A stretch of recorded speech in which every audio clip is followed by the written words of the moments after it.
যে আমরা নাকি 15-15.5 বছর আওয়ামী লীগকে হাত পাখা দিয়ে বাতাস করেছি। কোন নীতি আদর্শ ফলো করলে, কোন নীতি আদর্শ অনুযায়ী আমরা দুনিয়াতে চললে আমরা দুনিয়াতে শান্তি পাবো, আখিরাতে মুক্তি পাবো, এই থিওরিও দিয়ে রাখছেন আল্লাহ। সেই থিওরি নীতি আদর্শের নাম হলো ইসলাম। এখন কথা হলো, বর্তমানে বাংলাদেশে শতকরা প্রায় 92 জনের মতো মুসলমান বসবাস করে। এই দেশের ভিতরে অনেক রাজনৈতিক দল রয়েছে, সকলের কিন্তু মূল একটা লক্ষ্য উদ্দেশ্য হলো দেশের কল্যাণ, মানুষের কল্যাণ। কিন্তু আমরা যদি বাস্তবতা পিছনের দিকে তাকাই, 53 বছর এই দেশটা স্বাধীন হওয়ার পরে যারা দেশ পরিচালনা করেছে, যারা যে নীতি আদর্শের মাধ্যমে দেশ পরিচালিত তারা করেছিল, এর মাধ্যমে আমরা কি পেলাম? এদের মাধ্যমে সংক্ষেপে বারবার বলছি, আগেও বলেছি, এখন বলছি, এদের পরিচালনা আমরা পেয়েছি এই সুন্দর দেশ বাংলাদেশটা একবার দুইবার নয় 5 বার দুর্নীতির দিক থেকে, চোরের দিক থেকে তাম দুনিয়ার ভিতরে ফার্স্ট হয়েছে। এদের পরিচালনা আমরা পেয়েছি। আমাদের দেশে টাকা বিদেশে পাচার করে কানাডা সহ বিভিন্ন জায়গায় বেগমপাড়া তৈরি করেছে।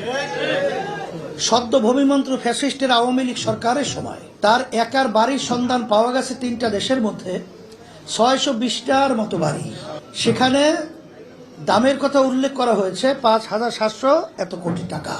এখানে তাদের পরিচালনা আমরা পেয়েছি। রাস্তায় নামলে গুম হতো, ঘরে থাকলে খুন হতো, হাজার হাজার মায়ের কোল সন্তান হারা হলো। শুধু তাই না, আইয়ামে জাহিলিয়াতে সেই বর্বর অসভ্যের যুগের যে ইতিহাস, তাও কিন্তু আমরা এদের পরিচালনায় পেয়েছি। আয়নাঘর, এদের পরিচালনায় আমরা পেয়েছি পিলখানায় যে হত্যাযজ্ঞ হয়েছে। আপনারা জানেন যে আমাদের বাংলাদেশের উদীয়মান মেধাবী চৌকস অফিসারগুলোকে বিভিন্ন কায়দা কৌশলের মাধ্যমে মারা হলো। সেখানে আমরা তাদের পরিচালনায় পেয়েছি বিভিন্ন সময়ে বিদেশেদের দালালি হিসাবে আমাদের দেশকে পরিচালনা করতে। কথা বেশি লম্বা না করে আমি সংক্ষেপ বলবো এতটুকুই, এই যে অবস্থানগুলো তৈরি হলো এর পিছনে কারণ হলো আল্লাহ রাব্বুল আলামিন আমাদেরকে সৃষ্টি করেছেন।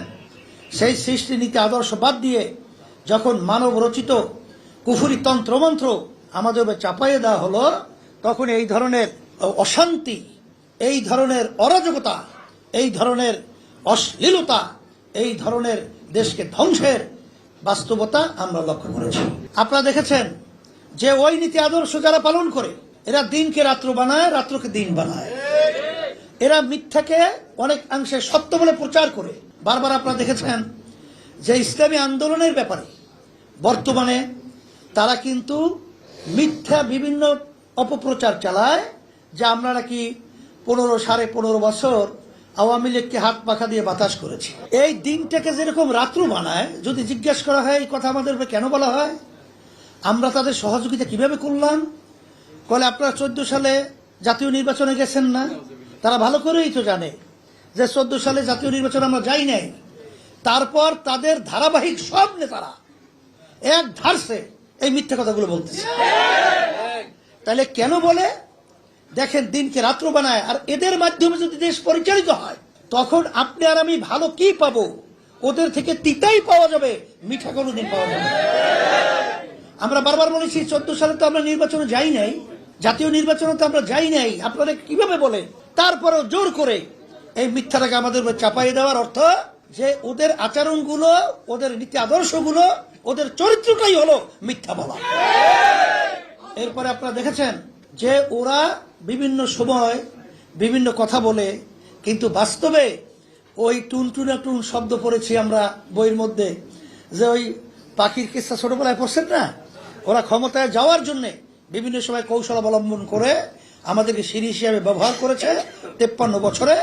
আবার এখনো আবার 5ই আগস্টের পরে যে পরিবেশ তৈরি হয়েছে, আবার ওরা ক্ষমতায় যাওয়ার জন্য বিভিন্ন মিথ্যা রচনার মাধ্যমে, বিভিন্ন মিথ্যা রটনার মাধ্যমে এবং বিভিন্ন ধরনের ষড়যন্ত্রের মাধ্যমে ওরা কিন্তু এই আচরণগুলো আবার শুরু করেছে।